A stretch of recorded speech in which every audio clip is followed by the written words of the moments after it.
Love और arrange marriage वाली बहू का साड़ी पहनावा। वंदना के पति, बेटे और बेटी बाहर कार के पास खड़े होकर वंदना का इंतजार कर रहे हैं। तभी सुरेश कहता है, अरे सीमा, बेटा तुम्हारी माँ अभी तक नहीं आई। हम लड़की देखने जा रहे हैं, कहीं शादी में जा रहे हैं। जो इतनी देर क्यों लगा रही है? जाओ जाकर देखो अभी तक वो आई क्यों नहीं है। तभी वंदना तैयार होकर वहां आती है और कहती है, आ गई हूँ। अरे औरतों को तैयार होने में थोड़ी देर तो लगती है ना, चलो अब चलते हैं। अब सभी लोग कार में बैठकर शीतल के घर जाने के लिए निकल पड़ते हैं। शीतल की माँ सभी को बिठाती है। तभी शीतल एक पिंक कलर की सिंपल सी प्रिंटेड साड़ी पहने, सिर पर पल्लू लिए सभी के लिए चाय लेकर आती है। शीतल बहुत सुंदर दिख रही थी, वो सभी को बहुत पसंद आती है। तब वंदना कहती है, शीतल बिटिया, तुम तो बहुत सुंदर लग रही हो। बहन जी, शीतल सर पर पल्लू लिए बहुत सुंदर लग रही है। हमें ऐसी संस्कारी लड़की चाहिए थी। बहन जी, मैं भी हमेशा अपने सर पर पल्लू डालती हूँ और मेरी बेटी भी सर पर पल्लू डालकर ही रखेगी।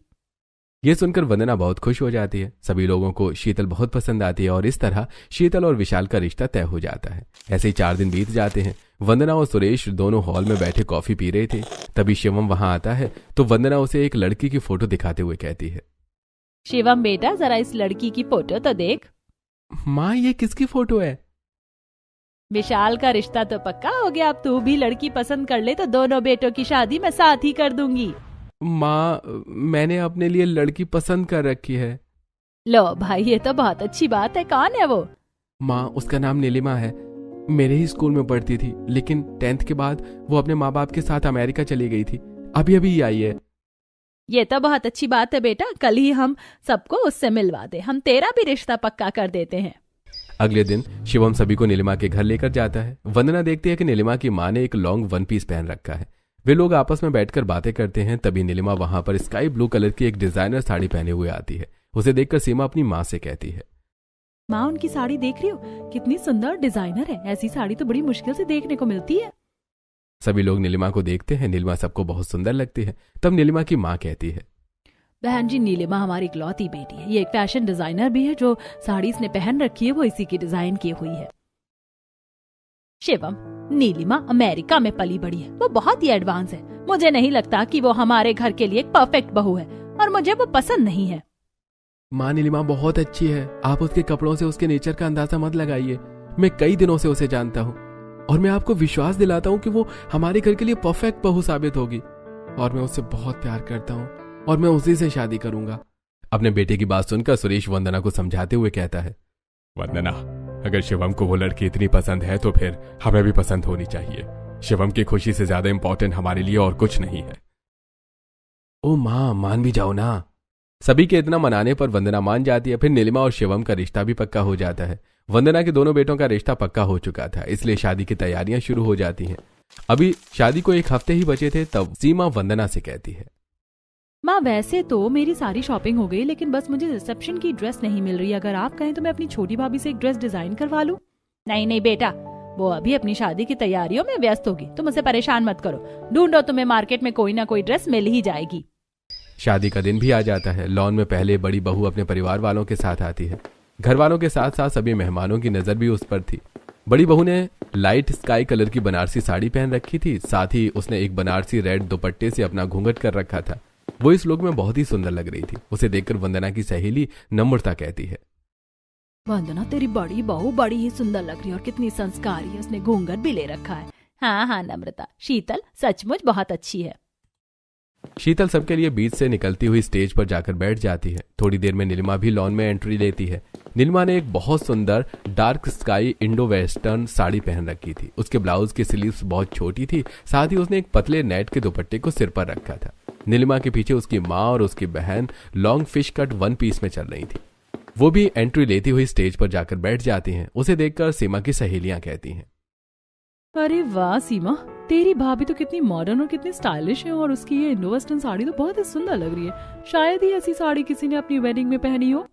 हाँ नैना, और पहने भी क्यों ना, मेरी भाभी डिजाइनर जो है।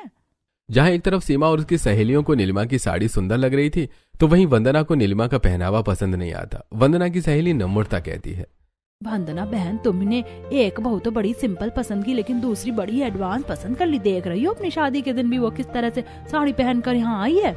सभी मेहमानों की नजर दोनों बहुओं पर ही टिकी हुई थी और ये बात शीतल को भी समझ आ रही थी। वो मन ही मन सोच रही थी, सभी लोग नीलिमा को ही ध्यान से देख रहे हैं, मुझ पर तो कोई ध्यान ही नहीं दे रहा। शायद नीलिमा की साड़ी मुझसे बहुत ज्यादा अच्छी है इसीलिए। रिसेप्शन खत्म हो जाता है और वो लोग घर आकर आराम करते हैं। शादी के अगले दिन सुबह सुबह वंदना एक रेड साड़ी और कुछ ज्वेलरी लेकर शीतल के कमरे में जाती है और उसे देते हुए कहती है, शीतल बहू, ये साड़ी और ज्वेलरी मेरी तरफ से, इसे पहनकर तैयार हो जाओ और फिर बाहर आ जाना। आज तुम दोनों की ही मुंह दिखाई की रस्म है। शीतल बड़े प्यार से वो साड़ी ले लेती है। अब वंदना एक साड़ी और कुछ ज्वेलरी लेकर छोटी बहू नीलिमा के कमरे में भी जाती है और उसे साड़ी देते हुए कहती है, नीलिमा बहू, ये रेड साड़ी और ज्वेलरी तुम्हारे लिए, इसे पहनकर तैयार होकर बाहर आ जाओ, मुंह दिखाई की रस्म का समय हो रहा है। नीलिमा भी अपनी सास से बड़े प्यार से वो साड़ी ले लेती है। थोड़ी देर बाद मोहल्ले की सभी औरतें मुंह दिखाई की रस्म के लिए आ जाती हैं। तभी नम्रता कहती है, वंदना बहन कहाँ है? तुम्हारी दोनों बहुएं, उन्हें बुलाओ, हम मुंह दिखाई की रस्म के लिए आए हैं। हाँ हाँ नम्रता बहन, आप लोग बैठो, मेरी दोनों बहुएं तैयार हो रही है, थोड़ी देर में आती ही होंगी। सभी औरतें बैठ जाती हैं। थोड़ी देर बाद शीतल अपनी सास की दी हुई रेड कलर की साड़ी और गोल्डन ज्वेलरी में सजी संवरी घूंघट डाले हुए वहां आती है और बैठ जाती है। सभी औरतें उसे देखकर बातें करती हैं। वंदना बहू तुम्हारी तो बड़ी ही संस्कारी है। आज के जमाने में भी इसने घूंघट डाल रखा है, वरना आजकल की लड़कियां तो घूंघट डालती ही नहीं। शीतल की तारीफ सुनकर वंदना बहुत खुश हो जाती है। तभी वंदना की छोटी बहू नीलिमा भी वंदना की दी हुई रेड साड़ी पहनकर बाहर आती है। वंदना देखती है कि नीलिमा ने उस साड़ी को बहुत ही स्टाइलिश तरीके से पहना था। उसकी बाहें खुली हुई थी और पल्ला कंधे पर टक किया हुआ था। साथ ही उसने मिनिमल ज्वेलरी पहनी थी और सिर भी नहीं ढका था। उसे देखकर वंदना की सहेलियां बातें करते हुए कहती हैं, वंदना बहन, तुम्हारी दोनों बहुओं ने एक जैसी साड़ी पहनी है, लेकिन पहनने का तरीका बिल्कुल अलग है। एक बहुत ज्यादा सिंपल और ट्रेडिशनल है, तो वहीं दूसरी ज्यादा मॉडर्न और स्टाइलिश है। सीमा की सारी सहेलियां दोनों बहुओं को देखकर नीलिमा की बहुत तारीफ कर रही थी। तभी सास अपनी दोनों भाभियों के पास आती है और पहले वो शीतल के कानों में कहती है, शीतल भाभी अब बहुत सुंदर लग रही हो। फिर वो नीलिमा के कानों में कहती है, नीलिमा भाभी, आप तो बहुत ही स्टाइलिश और स्मार्ट लग रही हो। मेरी सभी सहेलियां आप पर फिदा है, उन्होंने जब से आपको देखा सिर्फ आपके बारे में ही बातें कर रही हैं। सीमा को ऐसा कहते हुए शीतल सुन लेती है और उसे ये बात बहुत बुरी लगती है और वो मन ही मन सोचती है, लगता है सीमा की सहेलियों को मैं पसंद नहीं आई, उन्हें सिर्फ नीलिमा पसंद आई। और आए भी क्यों ना, नीलिमा ने साड़ी को इतनी स्टाइलिश तरीके से जो पहना है। मुंह दिखाई की रस्म के बाद सारे मेहमान चले जाते हैं। फिर सीमा दोनों बहुओं को अपना सारा घर दिखाती है। घर देखने के बाद दोनों बहुएं अपनी सास से बहुत सारी बातें करती हैं। फिर रात हो जाती है और दोनों बहुएं अपने अपने कमरे में आराम करने के लिए चली जाती हैं। शीतल ड्रेस चेंज करके एक पर्पल कलर का लॉन्ग नाइट सूट पहनती है और फिर वो अपने पति विशाल से कहती है, एक बात बताओ विशाल, क्या मेरी साड़ी सुंदर नहीं लग रही थी? ऐसी कोई बात नहीं है, तुम्हारी साड़ी भी सुंदर लग रही थी और तुम भी बहुत सुंदर लग रही थी। वैसे तुम ऐसा क्यों पूछ रही हो? क्योंकि सारे मेहमान सिर्फ नीलिमा के बारे में ही बात कर रहे थे। कुछ उसकी तारीफ कर रहे थे तो कुछ उसकी बुराई, लेकिन मेरे बारे में तो किसी ने कोई बात ही नहीं की। कोई बात नहीं मेरी सुंदर बीवी, मैं तो तुम्हारे बारे में बात करता हूं ना। विशाल की बात सुनकर शीतल हंस पड़ती है। तो वहीं दूसरे कमरे में नीलिमा साड़ी चेंज करके ब्लू कलर का शॉर्ट स्लीपिंग सूट पहनती है। फिर वो अपने पति शिवम से कहती है, शिवम, सबसे पहले ये बताओ कि मैं साड़ी में अच्छी लग रही थी ना? अरे तुम साड़ी में बहुत प्यारी लग रही थी। नीलिमा, मैं जानता हूँ कि तुम्हें साड़ी पहनना पसंद नहीं है, तुम हमेशा से ही वेस्टर्न कल्चर की ड्रेस पहनती आई हो, लेकिन क्योंकि मैंने तुम्हें बताया था कि मेरी माँ को साड़ी बहुत पसंद है और वो अपनी बहुओं को साड़ी में ही देखना पसंद करेगी, इसलिए तुम साड़ी पहन रही हो, है ना? हाँ शिवम, पर मुझे ये समझ नहीं आ रहा था कि माँ जी को मेरा साड़ी पहनना पसंद आ तो रहा है ना, क्योंकि माँ जी बहुत ट्रेडिशनल कल्चर की है और मैं फुल्ली वेस्टर्न कल्चर से, तो मुझे उनकी सोच का कोई अंदाजा नहीं है। मेरी प्यारी बीवी, तुम इतनी चिंता क्यों करती हो? हाँ, तुम माँ को मनाने के लिए इतना कुछ कर रही हो, यही बहुत है। बाकी तो संभालने के लिए मैं हूं ना, तुम चिंता मत करो। यह सुनकर नीलिमा भी खुश हो जाती है। अगले दिन शीतल सुबह सुबह तैयार होकर ऑफ व्हाइट साड़ी पहनती है और सिर पर पल्लू लेकर वंदना के पास जाती है और कहती है, माँ जी, आज मैं सोच रही हूँ कि रसोई में जाकर आप लोगों के लिए खाना बना लूं। मुझे बता दीजिए मैं क्या बनाऊं? शीतल बहू, ये तो बहुत अच्छी बात है, तुम ऐसा करो कि कढ़ी चावल, पनीर के कोफ्ते और रोटियां बना लो। अब शीतल रसोई में जाती है। सबसे पहले वो फ्रिज से पनीर निकाल कर उसके कोफ्ते बनाती है। उसके बाद कढ़ी और चावल भी बनाती है। मीठे में वो खीर बनाती है। शीतल खाना बना ही रही थी, तभी ऑरेंज कलर की स्टाइलिश साड़ी पहने हुए नीलिमा वहां पर आती है और शीतल से कहती है, नीलिमा भाभी, मैं भी आपके साथ खाना बनवा लेती हूँ। नीलिमा की बात सुनकर शीतल चिढ़कर कहती है, नहीं नहीं नीलिमा, मुझे तुम्हारी मदद की कोई जरूरत नहीं है, मैं खुद ही सब कर लूंगी। शीतल का इतना बेरुखा सा जवाब सुनकर नीलिमा अपने मन में सोचती है, आखिर शीतल भाभी को मुझसे दिक्कत क्या है? वो हमेशा ही मुझसे इतना रूखा व्यवहार क्यों करती हैं? फिर नीलिमा वहां से चली जाती है। नीलिमा अपने सास के कमरे में जाती है। वंदना नहा कर आई थी। तब नीलिमा कहती है, माँ जी मैं बोर हो रही थी तो सोचा आपसे बातें कर लूं। लाइए मैं आपके बाल सुलझा देती हूँ। नीलिमा अपनी सास के बाल सुलझाने लगती है। साथ ही वो अपनी सास से बातें करते हुए कहती है, माँ जी मैं जानती हूँ कि आपको एक ट्रेडिशनल बहू चाहिए थी जो सारे रीति रिवाज को फॉलो करे, और मैं अमेरिका में पली बड़ी हूँ, इसीलिए आपको लगता है कि मैं ट्रेडिशंस फॉलो नहीं कर पाऊंगी। लेकिन माँ जी मैं पूरी कोशिश करूंगी कि मैं वैसी बन सकूं जैसी आप चाहती हैं। बस आप मुझसे गुस्सा मत रहिए। अपनी बहू के मुंह से ये बात सुनकर तो जैसे वंदना का गुस्सा उड़नछू हो गया। वो बड़े प्यार से अपनी बहू को गले लगाते हुए बोली, नहीं बहू ऐसी कोई बात नहीं, मैं तुमसे बिल्कुल गुस्सा नहीं, और तुम इतनी प्यारी हो कि तुमसे मैं तो क्या कोई भी गुस्सा नहीं रह सकता। रही बात तुम्हारे पहनावे की, तो शिवम ने मुझे बताया था कि तुम मेरी वजह से साड़ी पहन रही हो। जब तुम मेरी वजह से एडजस्ट कर सकती हो तो मैं भी तुम्हारी वजह से अपनी सोच थोड़ी सी बदल सकती हूँ। ये सुनकर नीलिमा बहुत खुश हो जाती है। तभी सीमा वहां पर आती है और कहती है, माँ भाभी आप लोग यहाँ पर बातें कर रहे हैं और वहाँ शीतल भाभी ने खाना बनाकर टेबल पर लगा दिया है और हम सबको खाने के लिए बुला रही हैं। अब वंदना और नीलिमा डाइनिंग टेबल पर पहुंचते हैं। सभी लोग खाना खाने बैठ जाते हैं और खाना खाकर सुरेश कहता है, अरे बहू तुमने तो सारी चीजें बहुत अच्छी बनाई है। शीतल बहू तुम भी हमारे साथ बैठकर खाना खा लो। अब शीतल भी सभी के साथ बैठकर खाना खाने लगती है। तब सुरेश कहता है, नीलिमा बहू तुम भी तो हमें अपने हाथ से खाना बनाकर खिलाओ। अरे बड़ी बहू ने तो सब कुछ बहुत अच्छा बनाया है। अब हम ये देखना चाहते हैं कि हमारी छोटी बहू को भी खाना बनाना आता है या नहीं। हाँ पिताजी क्यों नहीं, आज रात का खाना मैं ही बनाऊंगी। आप चिंता मत कीजिए, मेरी छोटी बहू भी बहुत गुणी है, मुझे विश्वास है कि वो भी अच्छा ही खाना बनाएगी।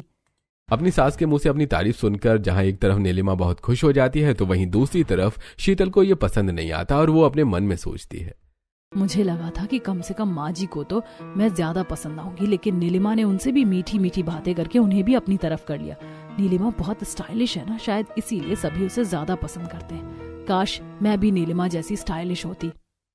अब शाम को नीलिमा किचन में जाती है और बर्गर, पिज्जा, मोमोज और साथ ही काजू करी के साथ रोटियां और बागरी चावल भी बनाती है और सभी के लिए लगा देती है। सभी लोग खाना खाते हैं तो नीलिमा का बनाया हुआ खाना को सभी को बहुत पसंद आता है। तब वंदना कहती है, देखा आप लोगों ने, मैंने कहा था ना कि मेरी छोटी बहू भी किसी से कम नहीं है। छोटी बहू ने भी कितना अच्छा खाना बनाया है। माँ आप तो अपनी छोटी बहू की कुछ ज्यादा ही तारीफ कर रही हो। मुझे तो लग रहा है कहीं शीतल को बुरा न लग जाए। नहीं नहीं विशाल भैया, शीतल भाभी को बुरा नहीं लगेगा क्योंकि वो बहुत अच्छी हैं। ऐसे ही हंसते बातें करते वो लोग खाना खा लेते हैं और अपने अपने कमरों में जाकर आराम करते हैं। ऐसी समय बीत रहा था और अब वंदना की दोनों बहुओं की शादी हुए पूरे 1 महीना बीत गए थे। एक दिन वंदना के घर उसकी कुछ सहेलियां आती हैं। सभी लोग साथ में बैठकर कॉफी पीते हैं। तब वंदना की सहेली नम्रता कहती है, वंदना हर साल की तरह इस साल भी हमने कॉलोनी में बेस्ट डिजाइनर ड्रेस कैरी करने वाली बहू का कंपटीशन रखा है। हम सब ने इसमें अपनी बहू का नाम तो लिखवा दिया है। अब तेरी बारी, तू भी अपनी बहू का नाम इस कंपटीशन में लिखवा दे। हाँ हाँ नम्रता, मैं तो दिल से चाहती हूँ कि मेरी दोनों बहुएं इस कंपटीशन में हिस्सा ले, लेकिन इसके लिए मुझे एक बार अपनी दोनों बहुओं से बात करनी होगी। अगर वो दोनों तैयार होंगी तो मैं जरूर ही उनका नाम कंपटीशन के लिए दर्ज करवा दूंगी। वैसे वंदना, कॉलोनी में सभी को पता है कि मेरी बहू सुप्रिया सारी कॉलोनी की सबसे स्मार्ट बहू है और वो सबसे स्मार्ट ड्रेस भी पहनती है। पिछले 3 सालों से वही जीत रही है और मुझे विश्वास है कि इस साल भी वही जीतेगी। नीलिमा ये पीछे खड़ी सब कुछ सुन रही थी। सभी लोगों के जाने के बाद वो वंदना से पूछती है, माँ जी क्या बात है, मुझे भी बताइए कि ये लोग क्या बातें कर रहे थे। कौन सा कंपटीशन है कॉलोनी में? बताती हूँ बहू, पहले तो तुम ऐसा करो कि सभी को बुलाकर यहाँ ले आओ, फिर बताती हूँ। अब नीलिमा घर के सभी लोगों को बुलाकर हॉल में ले आती है। तब वंदना अपनी दोनों बहुओं से कहती है, शीतल बहू, नीलिमा बहू, हमारी कॉलोनी में हर साल एक कंपटीशन होता है जो इस कॉलोनी की सभी बहुओं के लिए होता है, जिसका नाम है बेस्ट डिजाइनर ड्रेस कैरी करने वाली बहू। ये वही कंपटीशन है ना माँ जिसे तुम हर हाल में जीतना चाहती थी? पता है भाभी, माँ हमेशा ही कहती थी कि जब मेरी बहुएं आ जाएंगी तो ये कंपटीशन वही जीतेंगी। जब आप लोग नहीं थे तो माँ हमेशा यही चाहती थी कि एक दिन हमारी भी बहू आएगी और इसमें पार्टिसिपेट करेगी। अच्छा माँ जी, फिर तो आप बिल्कुल भी चिंता मत करिए, ये कंपटीशन हम ही जीतेंगे। तो ठीक है बहू, मैं कल ही तो अपनी दोनों बहू का कंपटीशन में नाम लिखवा देती हूँ। ये सुनकर शीतल चिढ़कर कहती है, नहीं माँ जी, मेरा नहीं, आप सिर्फ नीलिमा का ही नाम उस कंपटीशन में लिखवा दीजिए। वैसे भी नीलिमा ड्रेस डिजाइनर है और अपने लिए बहुत अच्छी ड्रेस डिजाइन कर सकती है। वो कंपटीशन को जीत सकती है, भला मैं कैसे जीतूंगी। ऐसा कहकर शीतल गुस्से से अपने कमरे की तरफ चली जाती है। सभी लोगों ने शीतल का यह गुस्सा नोटिस किया था। सुरेश कहता है, क्या बात है विशाल, आजकल शीतल बहू बहुत उखड़ी उखड़ी सी रहती है। वो किसी से अच्छी तरह से बात भी नहीं करती और अभी भी वो जिस तरह से यहां से गई है मुझे तो कुछ समझ में नहीं आ रहा। पिताजी, ऐसा तो मुझे कुछ नहीं पता, लेकिन फिर भी मैं आज शीतल से बात करता हूँ। रात को विशाल अपने कमरे में जाता है जहां शीतल ग्रे कलर का एक नाइट सूट पहनकर बैठी मोबाइल चला रही थी। तब विशाल शीतल से कहता है, क्या बात है शीतल, आजकल तुम्हारा व्यवहार बहुत ही अजीब होता जा रहा है। घर में भी तुम किसी से ठीक से बात भी नहीं कर रही हो। मेरी जरूरत है ही किसको इस घर में? सभी लोग तो नीलिमा को ही पसंद करते हैं। माँ जी भी उसे ही प्यार करती है, मुझे नहीं। शीतल, तुम गलत समझ रही हो। ऐसी कोई बात नहीं है। माँ के लिए तो उनकी दोनों बहुएं बराबर हैं, वो दोनों को ही बराबर प्यार करती हैं। विशाल के बहुत समझाने पर भी शीतल नहीं समझती और चुपचाप सो जाती है। अगले दिन नीलिमा वंदना से कहती है, माँ जी, आपने कंपटीशन में मेरा नाम लिखवा दिया ना? हाँ बहू, लिखवा दिया। कंपटीशन को एक हफ्ता ही बचा है, तो मैं ऐसा करो कि मार्केट जाकर अपने लिए कोई सुंदर सी ड्रेस खरीदो जिसे पहनकर तुम कंपटीशन में उतर सको। नहीं माँ जी, मुझे ड्रेस खरीदने की कोई जरूरत नहीं है, बल्कि मैं तो सोच रही हूँ कि इस कंपटीशन के लिए मैं अपने हाथों से ड्रेस डिजाइन करूँ और उसी के लिए मैं मार्केट से कुछ कपड़े और बाकी चीजें भी लाने जा रही हूँ। नीलिमा की बात सुनकर वंदना कहती है, ये तो बहुत अच्छी बात है नीलिमा बहू। ऐसा करो, तुम बाजार जा रही हो तो शीतल बहू को भी साथ ले जाओ। फिर नीलिमा शीतल के कमरे में जाती है और कहती है, शीतल भाभी, मेरे साथ मार्केट तक चलिए ना। मुझे कंपटीशन के लिए स्टाइलिश ड्रेस बनाना है, जिसके लिए मुझे कपड़े और सामान लाना है। नीलिमा, मेरे सर में थोड़ा दर्द है, तो तुम सीमा को या माजी को ले जाओ।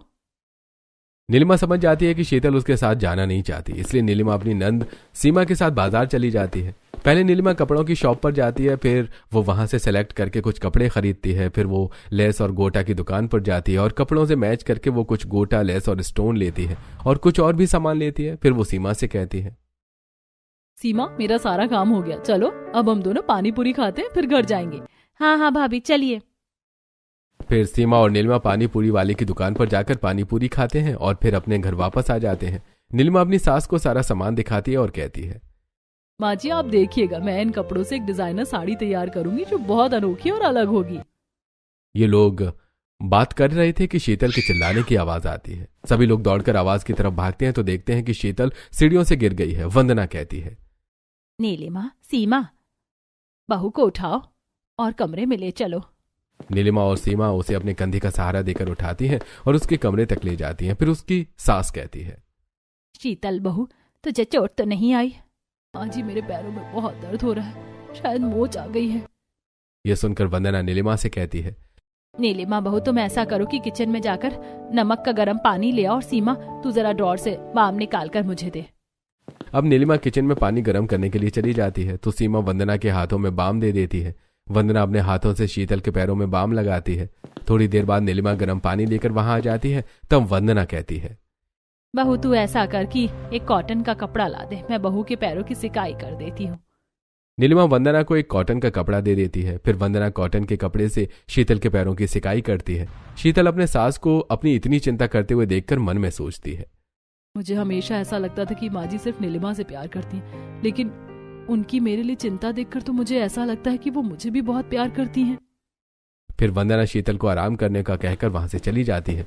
2-3 दिनों में शीतल बिल्कुल ठीक हो जाती है। तब नीलिमा वंदना से कहती है, माँ जी, अब शीतल भाभी की तबीयत भी बिल्कुल ठीक हो गई है और कंपटीशन को भी सिर्फ 2 दिन बचे हैं, तो आज से मैं कंपटीशन के लिए अपनी ड्रेस बनाना शुरू करती हूँ। हाँ बेटा, तुम अभी से ही ड्रेस बनाना शुरू करो, घर का काम तो शीतल बहू संभाल लेगी। शीतल ये बात सुन लेती है और अपने मन में सोचती है, वैसे ही माँ जी नीलिमा को बहुत पसंद करती है और अब तो वो डिजाइनर ड्रेस पहनकर मॉडलिंग करके कंपटीशन भी जीत लेगी, तो वो तो माँ जी की और भी चहेती हो जाएगी और एक मैं हूँ जो माँ जी के लिए कुछ नहीं कर सकती। ये सोचकर शीतल रसोई में जाती है और रसोई के कामों में लग जाती है।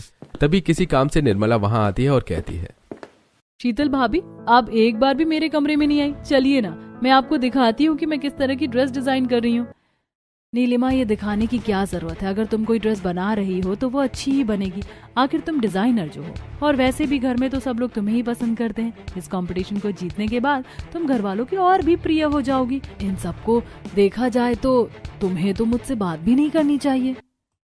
ये सारी बातें सुनकर नीलिमा सब कुछ समझ जाती है और वो अपने आप से कहती है, अच्छा तो ये बात है। शीतल भाभी को ऐसा लगता है कि घर में सभी लोग मुझसे इसीलिए प्यार करते हैं क्योंकि मैं बहुत स्टाइलिश और डिजाइनर भी हूँ, और यही वजह है कि वो मुझसे इतनी उखड़ी उखड़ी रहती है, मुझसे ठीक तरह से बात भी नहीं करती, लेकिन मैं जानती हूँ कि शीतल भाभी को कैसे खुश करना है।